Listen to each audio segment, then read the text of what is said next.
Hello everyone, welcome back to our channel. ఈరోజు నేను 3 dots simple and ఈజీగా వేసుకునే డైలీ రంగోలీ డిజైన్ వేస్తున్నాను. నేను వేసే ఇలాంటి ముగ్గు మీకు నచ్చినట్లయితే లైక్ చేయండి, షేర్ చేయండి.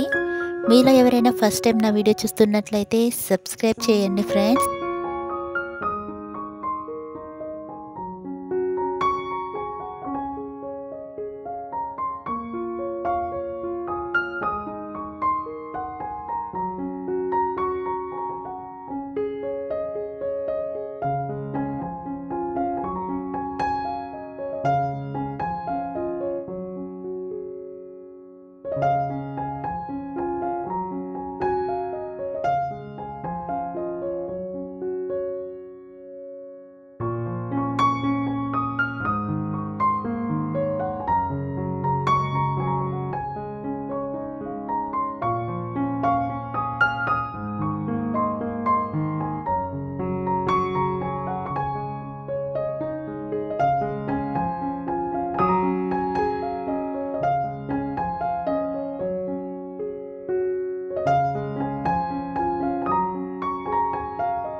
ఇక్కడ నేను ముగ్గు చుట్టూ వేసుకోవడానికి సైడ్ బోర్డర్స్ని డ్రా చేసుకుంటున్నాను. మీరు ముగ్గుకి 4 సైడ్స్ ఈ విధంగా సైడ్ బోర్డర్స్ని డ్రా చేసుకోండి.